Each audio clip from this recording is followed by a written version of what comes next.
I was 32 when my father passed away unexpectedly. This was spring of 2019. He'd had a heart attack in his sleep, quick and painless, they said, but devastating for our family.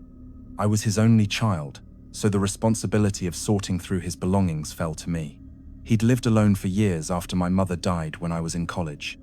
His house was full of memories, boxes of old photos, documents, and technology from different eras of his life. One afternoon, while cleaning out his attic, I found several boxes of old VHS tapes. Most were labeled in my father's handwriting: family vacations, my childhood birthdays, school plays, but one tape caught my attention. It was labeled Wedding 1987 in unfamiliar handwriting. My parents got married in 1985, so this wasn't their wedding. The tape looked old, the plastic case yellowed with age. I was curious. My father rarely talked about his life before my mother. I knew he'd been engaged once before, briefly, in his 20s, but the engagement had ended. He never explained why, and always changed the subject when I asked. I wondered if this was footage from that relationship. I took the tape home along with an old VCR I'd found in my father's garage. I hooked it up to my TV, expecting to see a wedding ceremony from the 80s. Maybe it would give me insight into that part of my father's life he never discussed. When I pressed play, the screen showed the typical grainy VHS quality, but what I saw wasn't a typical wedding. The footage started normally enough. A church interior, decorated with white flowers and ribbons. Guests were arriving, taking their seats. The camera work was amateur, probably handheld by a family member. I recognized the style of dress and hair from the mid-80s. Everything looked appropriate for a wedding video from that era. Then the camera focused on a woman in a white wedding dress, standing in what looked like a back room of the church. She was young, maybe mid-20s, with dark hair, styled in the big curls popular in that decade. She was looking at herself in a mirror, adjusting her veil. She looked nervous but happy. A few other women were around her, presumably bridesmaids, helping with final preparations. The camera pulled back, and I saw the person filming. There was a mirror in the room, and for a moment, the videographer was reflected. It was my father, much younger, maybe 26 or 27. He was dressed in a suit, holding the camera. He said something to the bride, and she turned and smiled at him. The audio was muffled, but I heard her say, "I can't believe this is really happening." My father's voice responded, "Neither can I." I felt strange watching this. My father, decades ago, at someone else's wedding, or was he supposed to be the groom? The way the bride looked at him, the intimate setting, suggested this was his wedding. But if he married someone in 1987, what happened to her? He married my mother in 1985. The timeline didn't make sense. The footage continued. The ceremony began. I watched as guests filled the church. Then something odd happened. As the bride started walking down the aisle, the footage became distorted. Not like a damaged tape, but like something had interfered with the recording. The image flickered, jumped, showed strange artifacts. When it stabilized, the bride was at the altar, but the person standing next to her wasn't my father. It was another man, someone I didn't recognize. I rewound the tape and watched again. The same thing happened. During the walk down the aisle, the footage glitched. When it cleared, a different groom was there. I checked the tape, thinking maybe it was damaged or recorded over. But the distortion was too precise, too localized to that specific moment. The ceremony continued. The couple exchanged vows. I listened carefully to the names. The bride was named Caroline. The groom was named Robert.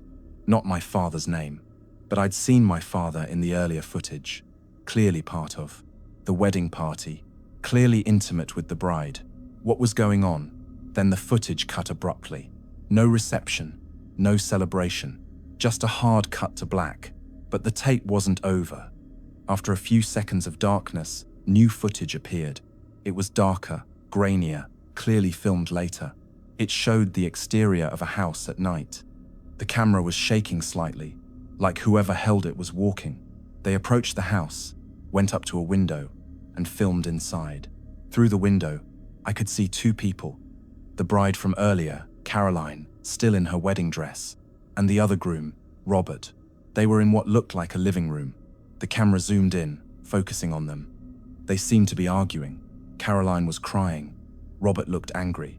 The camera stayed on them for almost 3 minutes, just watching, not recording a celebration or happy moment. Just surveillance. Then the footage cut again. Another location, a different house. Daytime now. The camera was filming from a car parked across the street. I could see Caroline through a window, now in regular clothes, talking on a phone. She looked upset. The date stamp in the corner showed this was several months after the wedding. The camera just watched her for 5 minutes. No audio, no context, just watching. This pattern continued throughout the rest of the tape. Different dates, different locations, always filming Caroline. At a grocery store, at a park, getting into her car, always from a distance, always without her knowledge. Months passed according to the date stamps. The footage spanned nearly 2 years. My father had been stalking this woman. The final piece of footage was the most disturbing. It was dated November 1989, over 2 years after the wedding. The setting was a hospital parking lot at night. The camera filmed the entrance. After several minutes, Caroline emerged with Robert. She was holding a baby. They got into a car and drove away. The camera followed the car out of the parking lot. The footage ended there. I sat in shock. I'd just watched evidence of my father stalking a woman for 2 years. A woman who'd apparently chosen another man over him. He'd filmed her wedding, then spent years recording her life without her knowledge. The obsession documented on that tape was terrifying. I didn't know what to do with this information. My father was dead. I couldn't confront him or demand explanations. I searched online for information about Caroline and Robert, using the church location from the wedding footage. I found an obituary. Caroline had died in 2003 a car accident. Robert had remarried and moved out of state. They'd had one child, born in 1989, who would now be in their 30s. I debated contacting them, telling them about the tape. But what would I say? Your mother was stalked by my father decades ago, and I have video evidence. It seemed cruel to dredge up the past, especially to someone who'd lost their mother years ago. And what good would it do? Instead, I destroyed the tape. I pulled out the ribbon inside, exposed it to sunlight, and disposed of it. I didn't want that footage to exist anymore. Didn't want evidence of my father's darkest behavior preserved. But I couldn't destroy my memory of it. I can't unknow what I learned about him. I spent weeks researching obsessive behavior and stalking. I learned that what my father did was criminal, that Caroline had been victimized even though she might never have known it. I wondered if there were other tapes, other women he'd obsessed over. I searched his belongings thoroughly, but found nothing else like that wedding video. My relationship with my father's memory changed after that. I'd loved him, grieved his death, thought I knew him, but the man on that tape was a stranger, a predator who'd channeled his rejection into years of surveillance. I wondered if my mother knew, if she'd married him, knowing he had this capacity for obsession. Or if she'd been another target who, unlike Caroline, he'd successfully claimed. I'm 35 now. 3 years have passed since I found that tape. I still think about it. About Caroline living her life, raising her child, never knowing someone watched her from the shadows for years. About my father, who seemed so normal, hiding such a disturbing fixation. About how well we think we know our parents, and how wrong we can be.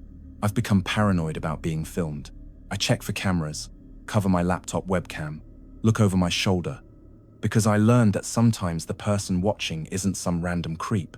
Sometimes it's someone who seems trustworthy, someone who knows how to hide in plain sight, someone who could be anyone's father, anyone's husband, anyone's friend. And sometimes we don't discover who they really were until it's too late to ask them why.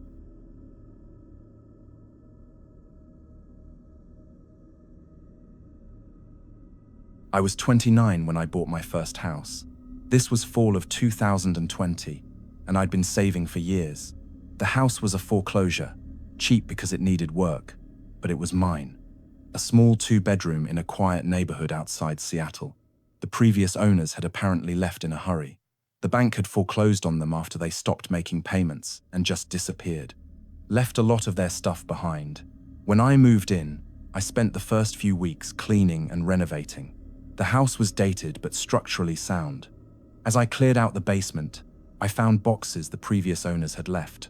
Most were junk, old magazines, broken electronics. But one box contained something interesting: a digital video recorder, the kind used for home security systems, and several hard drives. I was curious if the DVR still worked. I brought it upstairs, plugged it in, and connected it to my TV. The system powered on. It had 4 camera feeds, labeled front door, backyard, garage, and basement. The hard drives contained months of footage from before the foreclosure. I decided to watch some of it, partly out of curiosity, partly because I wanted to understand the house's history. I started with footage from 6 months before the foreclosure date. The timestamps showed it was from March 2020, right when COVID lockdowns began.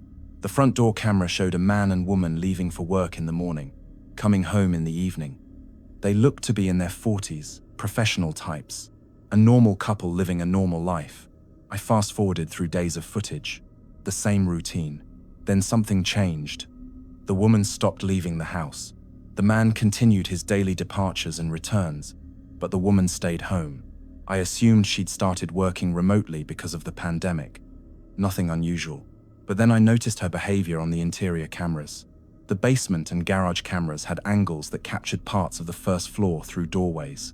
I could see her moving through the house during the day, and her movements were strange. She'd stand in one spot for long periods, just staring at walls. She'd walk in circles around the living room. She'd go to windows and peer out, not casually, but intensely, like she was watching for something. I continued watching, fast-forwarding through the days. The woman's behavior got stranger. She started talking to herself. I couldn't hear audio on the footage, but I could see her having animated conversations with empty rooms. She'd gesture, react like someone was responding, but she was alone. The man seemed not to notice. He'd come home, they'd interact normally, then he'd leave for work the next day. Then one night in April, the footage showed something disturbing. It was around 2 a.m. The bedroom was out of camera range, but the basement camera captured movement. The woman came down the stairs into the basement. She was in pajamas, barefoot. She walked to the far corner of the basement where there were some storage shelves. She started moving boxes, searching for something. She pulled out a large plastic container and opened it. From the angle of the camera, I couldn't see what was inside the container. But the woman reached in and pulled something out. She held it up, looking at it. It appeared to be a piece of clothing, maybe a dress. She pressed it to her face, like she was smelling it. Then she started crying. Not quiet tears, but sobbing, her whole body shaking. She clutched the clothing and sank to the floor, crying for over 20 minutes. The man came downstairs. I saw him appear on the camera, approaching her. She didn't seem to hear him at first. He touched her shoulder, and she jumped, startled. They had what looked like an argument. He tried to take the clothing from her. She wouldn't let go. Eventually, he gave up and went back upstairs. She stayed in the basement for another hour, just sitting there holding whatever she'd found. This happened several more times over the next weeks. Always at night. Always the same container. Always the same emotional breakdown.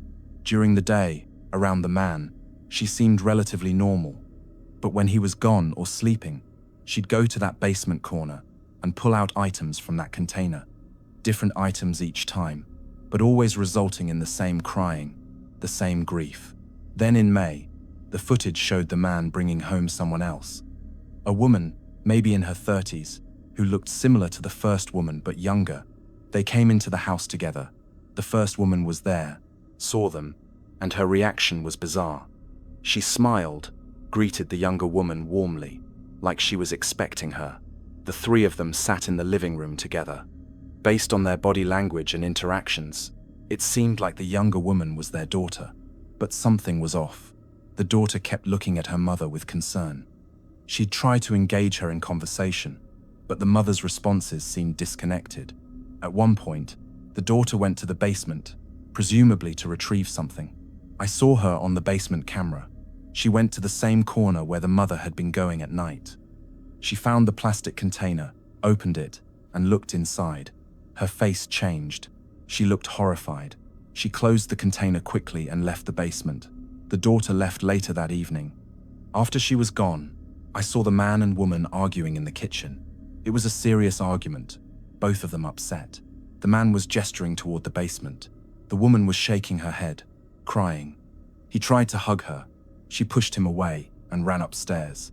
The footage from the next few weeks showed escalating tension. The man stayed home more, like he was watching the woman. She continued her strange behaviors, but now she seemed to be hiding them when he was around. She'd wait until he fell asleep, then sneak to the basement. The daughter came back several times, always looking worried. There were more arguments. Then in June, the footage abruptly ended. The last recording showed the woman in the basement at night, alone, sitting with that container open beside her. She was talking to herself, or to the items in the container. The footage just stopped mid-scene. No more recordings after that date. I checked the foreclosure documents. The bank had initiated foreclosure in July, 1 month after the footage ended. The couple had stopped making mortgage payments in June. They'd abandoned the house in August, leaving everything behind. No forwarding address, no contact information, just gone. I went back to the basement and looked for that plastic container. I found it in the same corner the woman had been accessing. I hesitated before opening it. Part of me didn't want to know, but I had to understand what had driven this woman to such behavior, what had apparently destroyed their lives. Inside the container were children's belongings, a small dress, pink and decorated with flowers, tiny shoes, a stuffed animal, a baby blanket, and at the bottom, a framed photograph of a little girl, maybe 3 or 4 years old, smiling at the camera. She looked like a younger version of the woman from the footage. There were also newspaper clippings. I read them carefully. They were from 2015. They detailed a drowning accident. A 4-year-old girl had drowned in a neighborhood pool. The parents were named. It was them, the couple from the security footage. They'd lost their daughter 5 years before the footage I'd been watching. Everything made sense now. The woman's breakdown, the obsessive visits to the basement, the items she'd held and cried over. She'd been grieving, unable to let go. The pandemic lockdown, being trapped at home with nothing but memories, had broken something in her. The man had tried to help, had brought their adult daughter to intervene, but nothing worked. The grief had consumed her until it consumed everything, including their home, their stability, their ability to function. I carefully repacked the container. I didn't know what to do with it. These were precious belongings, memories of a child lost, but the parents were gone, untraceable. I couldn't return the items to them. Throwing them away felt cruel. I ended up keeping the container, storing it back in that same corner of the basement. Maybe someday the family would come back for it. Maybe not. But I couldn't stay in that house anymore.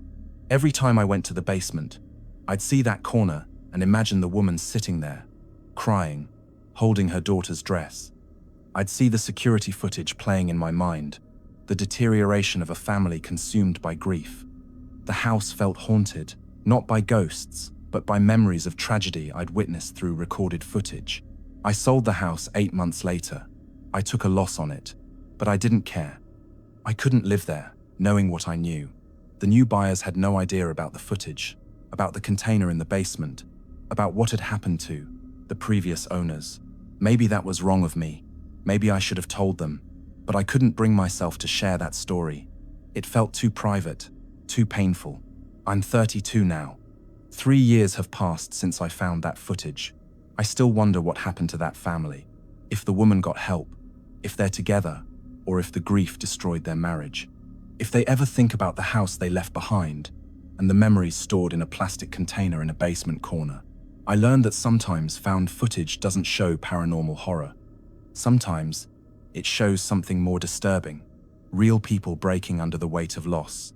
And sometimes watching that is more haunting than any ghost.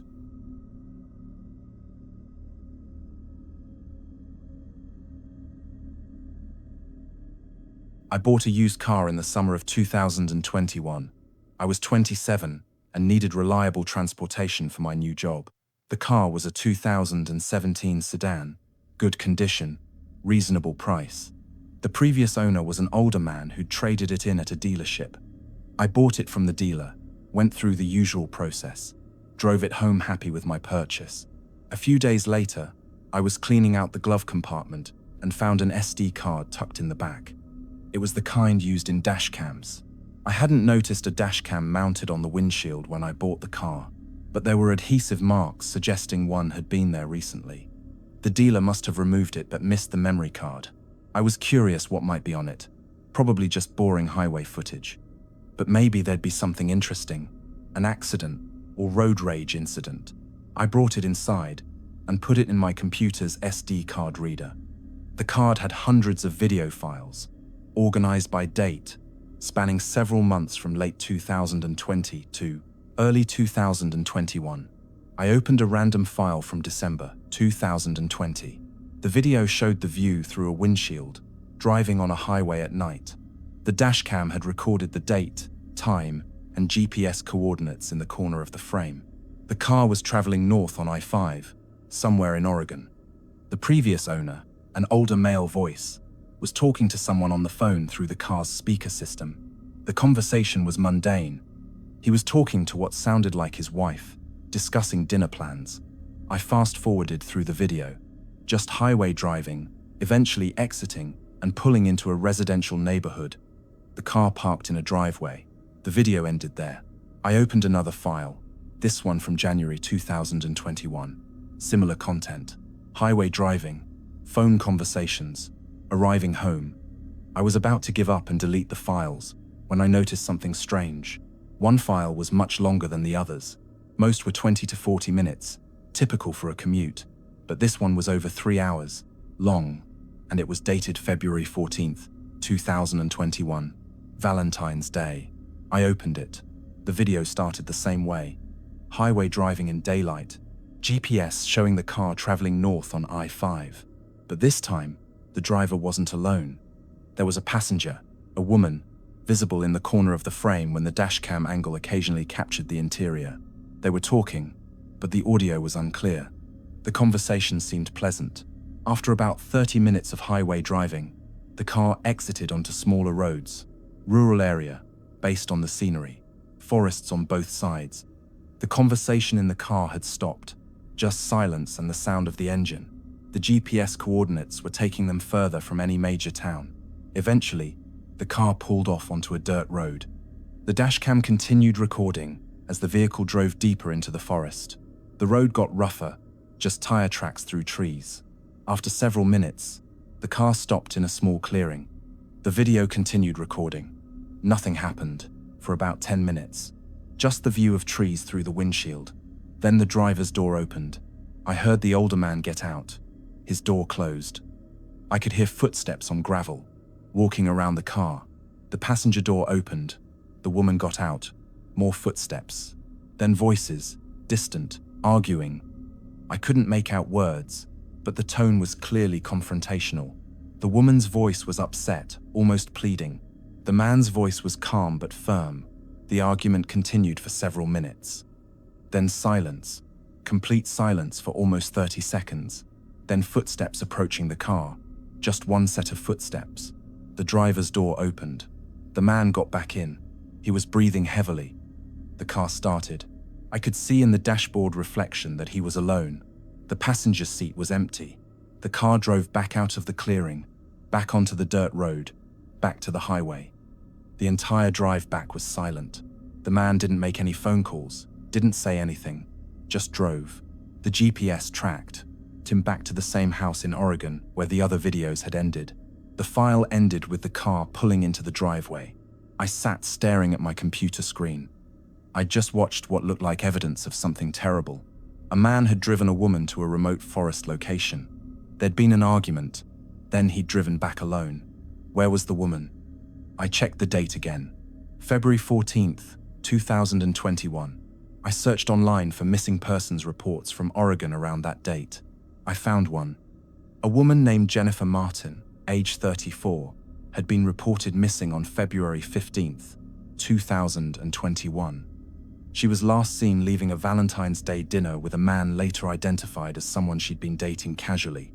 The man had been questioned by police, but claimed he'd dropped her off at her apartment and didn't know what happened afterward. There wasn't enough evidence to charge him with anything. The case was still open. I looked at the dashcam video again. I couldn't see the woman's face clearly, enough to confirm it was Jennifer Martin. The man's face was never in frame, but the timing matched. Valentine's Day. The mysterious disappearance of his passenger in a remote location. It all fit too perfectly to be coincidence. I realized I needed to contact the police, but I was terrified. If this video showed what I thought it showed, then the previous owner of my car was potentially a murderer, a man who'd gotten away with it for over a year. Would he know I had this evidence? Would he come after me if I reported it? I made copies of the video file, backed it up multiple times, uploaded it to cloud storage with a delayed release in case anything happened to me. Then I contacted the Oregon State Police tip line. I explained I'd found a dashcam recording that might be relevant to the Jennifer Martin missing person case. They took my information and said a detective would contact me. 2 days later, I got a call from a detective. He asked me to email him the video file. I did. He called back 3 hours later. He said they were taking it very seriously. He asked where I'd gotten my car, who the previous owner was. I gave him all the information from the purchase paperwork. The detective said they'd be in touch and to be careful. A week went by. I didn't hear anything. I started to panic, wondering if I'd done the right thing. Then I saw a news story. A man in Oregon had been arrested in connection with the disappearance of Jennifer Martin. Police had recovered new evidence, including video footage, that led to the arrest.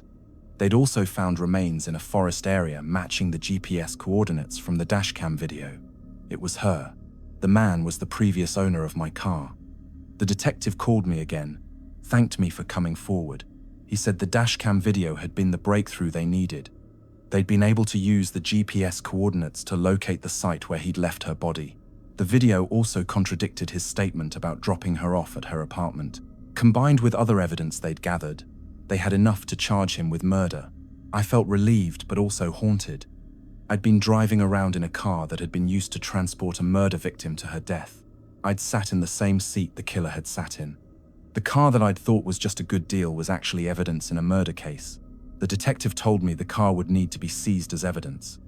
Insurance covered a replacement, but I didn't care about that. I just wanted to be disconnected from the whole situation. The case went to trial 8 months later.